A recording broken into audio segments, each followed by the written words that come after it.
Hey guys, so I want to get to the charts today and I want to look at Nike. So I talked about this one in my Patreon, and we were looking at the fact that Nike is getting back to a 10-year support cluster. And by cluster, it's getting back to heavy support, which is around $52.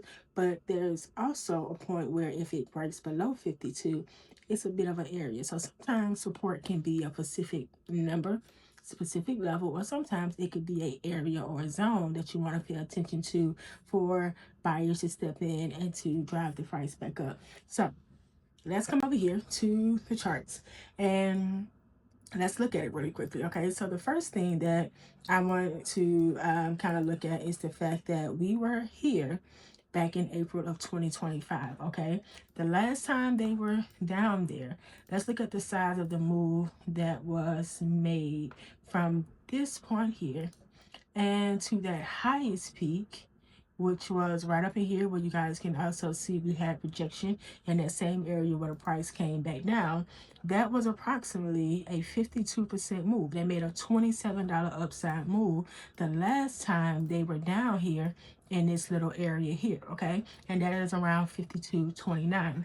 And so we come over here, you guys can see where they touched that down there again in this same little area here. This is about 52.18, and they touched this area at 52.27 on today. Okay, so it's in that little piece. There's a good chance possible that we may begin to see the price react the same way it did over here just a little bit, to where it will kind of keep coming back to retest this same area, kind of accumulating up that big move and start pushing up.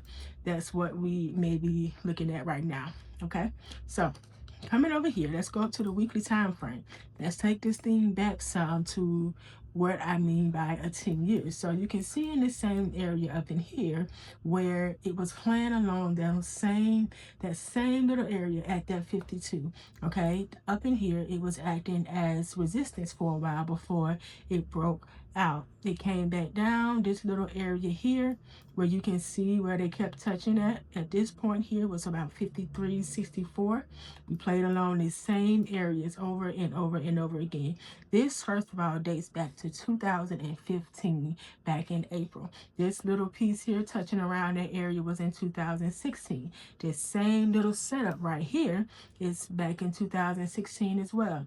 We came down here, acted as resistance for a couple of weeks here, acted as support. So you get the picture. It's playing around this same little area in this same little zone, okay? And so I wanted to kind of look at that because it kind of gives an idea of what they are potentially about to do and how they are going to be looking to step in and really take this thing off. So the last time they were down here before they made this big move, which was around here, we pushed up here. It made a $54 move. That's 106% over time. Okay, came down, had a nice little drawdown. You can see here where they kind of use this here and this little area right up in here. Okay, it held as support right up in here. All of that resistance, 1, 2, 3, all up in there. This is on the weekly time frame, so it shows you how long this same area acted as a resistance level. They came here and they made another move to the upside, which is from here. They pushed up when they made yet another move. Okay, and so let's take that back off from here, and let's get that number from this point to this high point here. It was a $87 move, 144%. Had a nice pullback, came up again, and the thing made a 187% move over that time span. Okay, so this here was actually like a very, very nice flag play out there. We got that uptrend, that downward consolidation, price pushes up, nice little double top here. I mean, just a number of opportunities over the years to really just make a move on Nike, to be honest with you. But now we come over here to present day to see what we are working with and where we are now. Okay, and so I definitely want you guys to keep this $52 area on your radar to potentially make a move there. Okay, because that we can kind of see how well it held up over the time and how it kind of played in this box here is kind of what I'm waiting for, just to be sure that, if it does break 52, I know the area that they will be working with to see that they try to hold it. Okay. And then we make a move up. So yesterday, let's go back over here. We finally got, I've been saw this happening when we got back here, but what I wanted to see is that we can get a bullish close over that 52 to see how well they held it up. All right. And so the main thing here is, let's see, when is earnings? Earnings is on March 31st.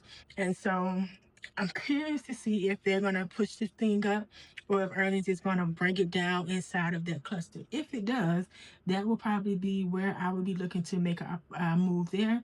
Some opportunity to see how that thing kind of plays down inside of that, in that box right up in here. Okay, RSI is sitting at 29. One of the things I like to mention about the RSI is that when it's completely oversold or extremely oversold, and the price is getting back to a level of support, that right there is where we go on to look to see that they're going to potentially hold it up.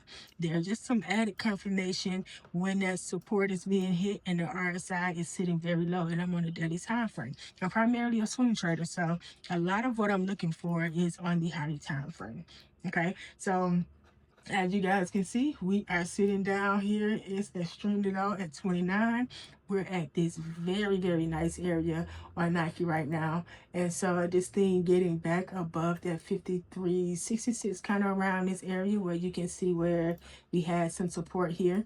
And we got that heavy resistance in this same area. So getting back above that would definitely be something that I would want to see to kind of get back. But if it does during earnings decide it wants to play down in these little areas, I would still be looking for opportunity there for a longer term trade, anywhere with well, I would say about 3 months on my expiration, just to have some time on my side with anywhere between 3 to 5 contracts to kind of let that thing play out. Okay, and then just take my profit along the way. So that's definitely what I'm looking at right now. And getting into Nike is not very expensive at all. Okay, so depending on your game plan and what you're looking to do, especially if you go out further, of course we know the further out on your expiration, the more expensive things get. But with where we are now, there is some short-term opportunity there to kind of look to make a move at where it's at. And then of course for earnings coming up, something just to consider and to kind of ride that thing out. Okay, so for me, I would definitely be looking at May, June expiration to kind of let this thing kind of play out. And as you guys can see with these calls, they're still not very expensive for just a single contract. But the fact that I'm going so far out, and sometimes I like to kind of take profit along the way as certain lows get hit, having multiple contracts is definitely crucial in my game plan. So however you decide to do that, completely up to you, but it's not expensive to do. On the day, Nike doesn't make huge moves. It doesn't move in these massive increments on the day. So you definitely want to also take that into consideration. So keep 52.29 on your radar. Also keep that 53.66. It closed out up here is at around 53.84. So we did begin to kind of get back up there, but we definitely just want to see how, well, this is actually in the post market rather. We will definitely just want to see how it can hold that. It actually closed out at 53.49, okay, a few cents short of that 53.66, but in the post market it hit up to 53.83. Okay, so that's kind of where I want to see us get back above, hold it pretty firmly, and just look for additional confirmation that this thing can continue to push. But personally, I'm really thinking on waiting till after earnings to make my move on this to kind of see how things kind of play out. But hey, it just all depends on how things go because earnings isn't until the 31st. Okay, so just definitely something to always take into consideration when you are looking to do some longer term planning, because if this thing decides it wants to come down, give us even better entry, especially if it gets inside of this zone here and it can hold up pretty nicely. Definitely even better for my game plan that I will have for. I hope you guys can find some opportunity in this trade with with Nike as we kind of see how this thing progressing. Feel free to look below down in that description somewhere to join the Patreon. Okay, we'll be talking about this in pre-market live, trade plans, as well as, you know, kind of keeping up with how this thing is kind of progressing with where it is, especially leading up to earnings. All right, so see you guys in the next one.